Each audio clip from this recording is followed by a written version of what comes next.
Hi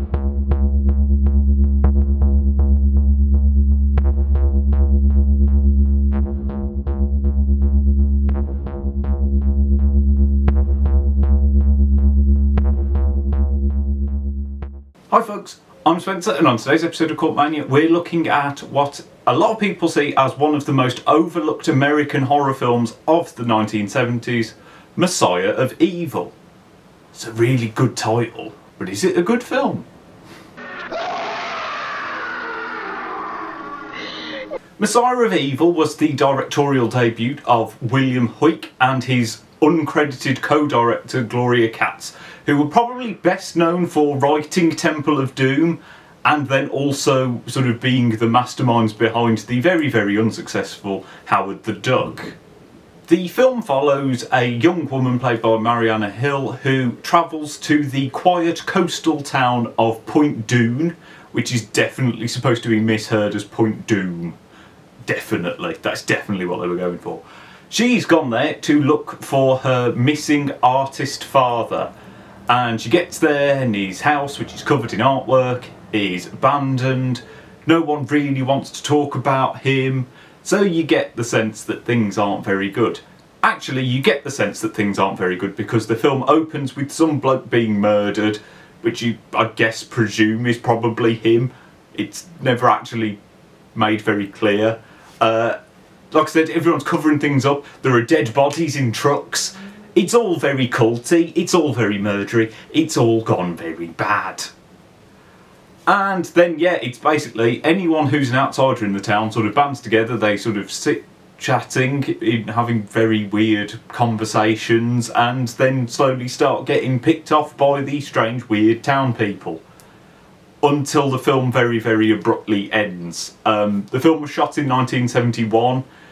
The financiers probably saw how strange it was and went, this isn't what we were paying for, and pulled out. So the film's left unfinished, and it was in like 1973 that some French producer just bought the reels and stitched together what he could and released it as Messiah of Evil. And you can very much tell because the film literally just sort of wraps itself up in like 2 minutes at the very end with some narration. It's very, very strange.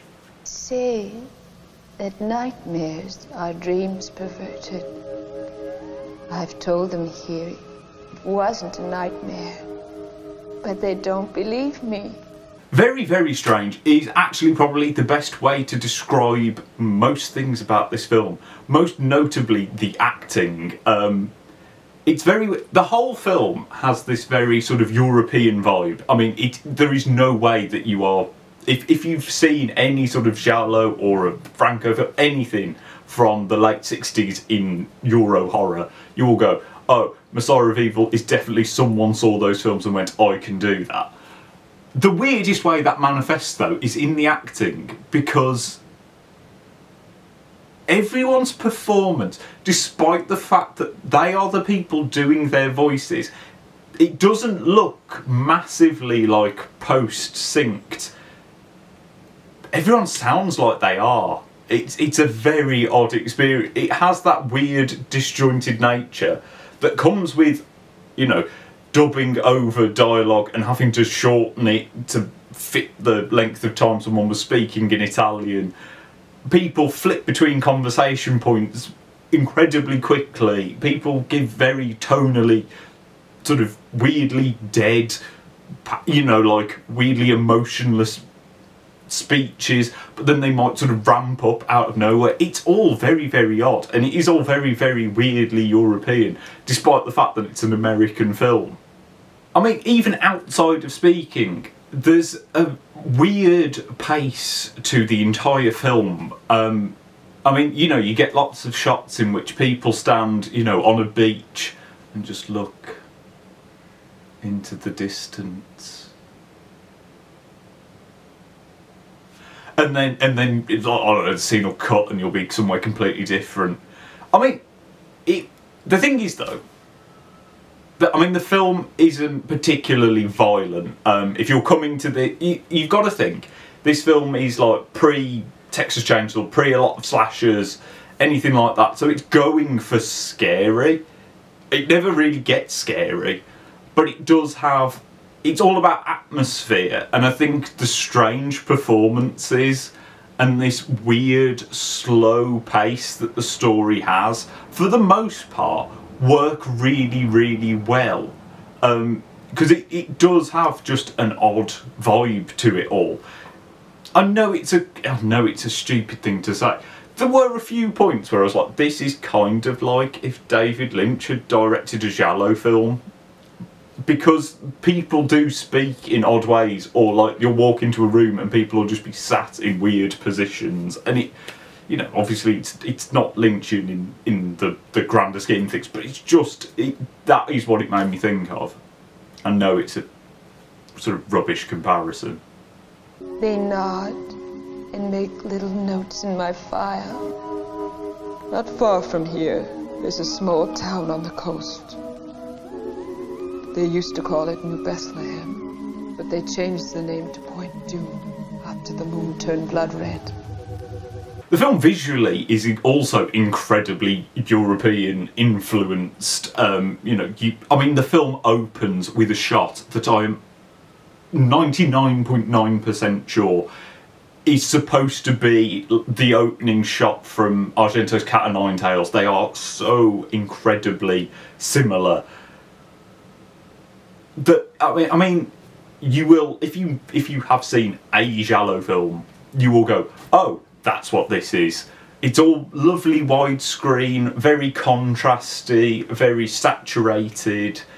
A lot of, it helps, the fashions are all very, very late 60s, early 70s, big collars. The set design, there's like this ridiculous bed that's hanging from the ceiling, and the cushions on it are all incredibly garish.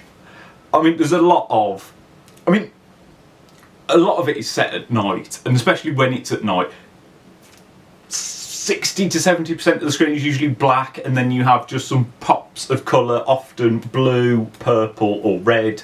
Loves that colour scheme, does it a lot. There is a name, isn't there, for like triptych colour scheme or something like that. I don't know. It all looks incredibly striking. The print that has just been put on Shudder isn't amazing, but it does the job. It could perhaps do with a little bit of balancing out, but we're getting distracted. Like I said, the film's all very, very widescreen, and it works for the most part. It doesn't do much with camera moves. You don't have any of those sort of big Argento camera moves that I think, or Bava, or even someone like Jess Franco would use, where you'd get, I know obviously he's Spanish, not Italian, but like where you'd get crazy with the zoom. You don't have much of that. You just have sort of lots of shots of very small people with lots of empty space around them, but it's very effective. Actually, I know I said the film isn't very scary, but there are some points in which it manages to become slightly creepy, but like some of the murder set piece bits are very, very well constructed. They're very clever, and I think even if the execution isn't 100%, you can see what they were going for. It's just a little bit disappointing that there's not... It feels like it wants gore, but often feels like it ends up cutting away at just the wrong time, that it's a little bit distracting. The blood is awful. It's that proper, thick, bright red, almost like paint blood, which... I love it as an aesthetic thing, but there is a slight awkwardness to when the film gets violent. It's usually really, really, really good build-up, and then the actual deaths are a bit crap because the cutting gets a little bit too intense. It's also a film with those set pieces. They make up quite a lot of the end of the film, but there are quite a few points where nothing's happened for a while, and I think that would get on a lot of people's nerves. It's probably what got on why it wasn't finished, because they probably went, nothing's happening. And I think if you can get on the weird dialogue, strange performances, and just that it looks pretty, it'll be fine, but I think it might wear it might overstay its welcome if you're not into that. I mean, there was a point towards sort of the end of the second act before it gets going again for the third act. For about 10-15 minutes, I really did start to lose interest. I was a bit like, can something happen? And then stuff started happening and it was okay. But it opens really well, lots happens, then it slows down a little bit, but then you go, okay, we're getting into the plot. Then there's a sort of really cool set piece, then it slows right down, and then it picks up again. So just be prepared for that. They're coming here. They're waiting at the edge of the city. They're peering around buildings at night. Also, be prepared for a very weird, not great score. It was composed by Phil Bishop, who worked on 3 films total, this being the first one. I'm surprised he was hired for anything ever again. It's one of those avant-garde electronic scores that you get in European horror. That's what I think they were going for, but it's one of those ones where it just sounds like someone rolled like a synthesizer and an organ down a hill and recorded the sounds that came out of that. It's this just very someone just leaning on a synthesizer or whatever. It's with no sense of timing or rhythm or anything. It's like, I don't know, like free jazz done on a crap analog synth. That again has the sort of charm that you kind of want for a score for a film like this, but also you would never ever want to listen to outside of the film. It has these weird moments where it just is like someone pressed one button and you got this sort of shiny, ripply sound out of it.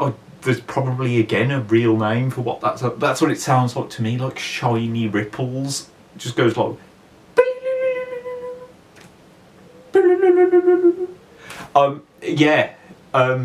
again, it's a very odd, strange score for a very odd, strange film, but it's not something I think you ever think, yes, that's an absolute classic score. I just got a call from Germany. I don't know anyone in Germany. So if you could hear a phone vibrating during that last bit, it was someone calling me from Germany. So, would I recommend Messiah of Evil? If you like... I mean, it's one of those weird things where it feels like a relic from a weird time.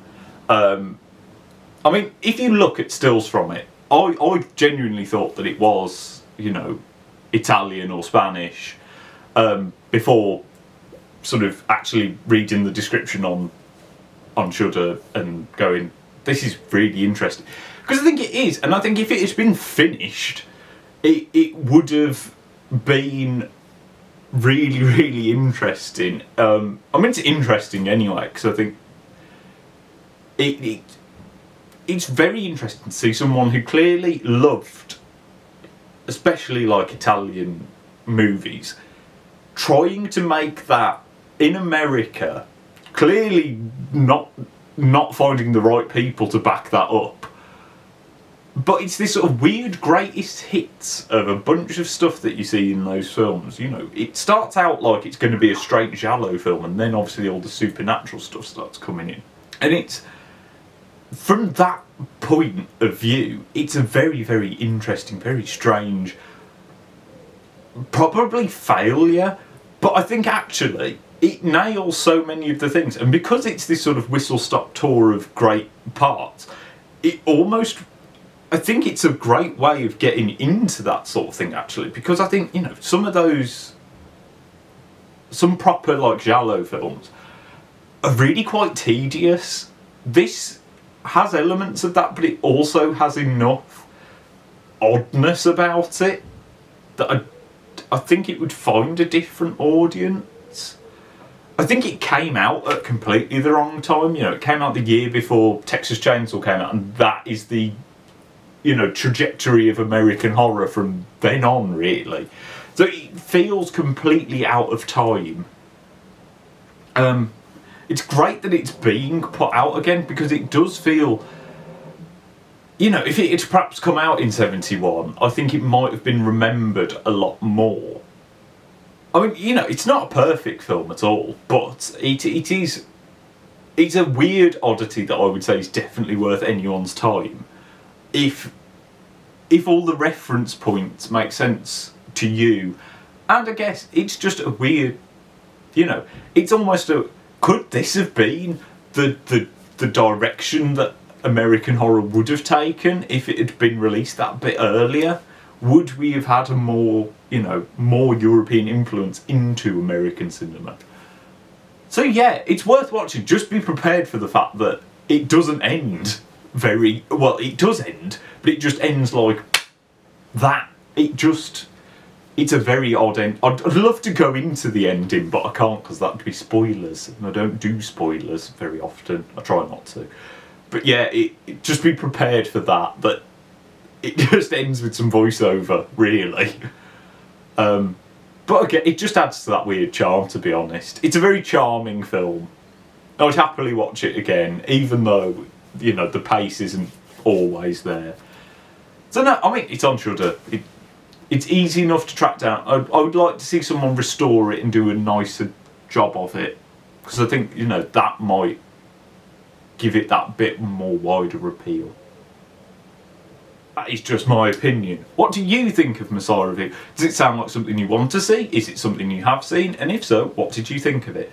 Let me know down in the comments. Like and subscribe so you don't miss any more videos, and I shall see you next time.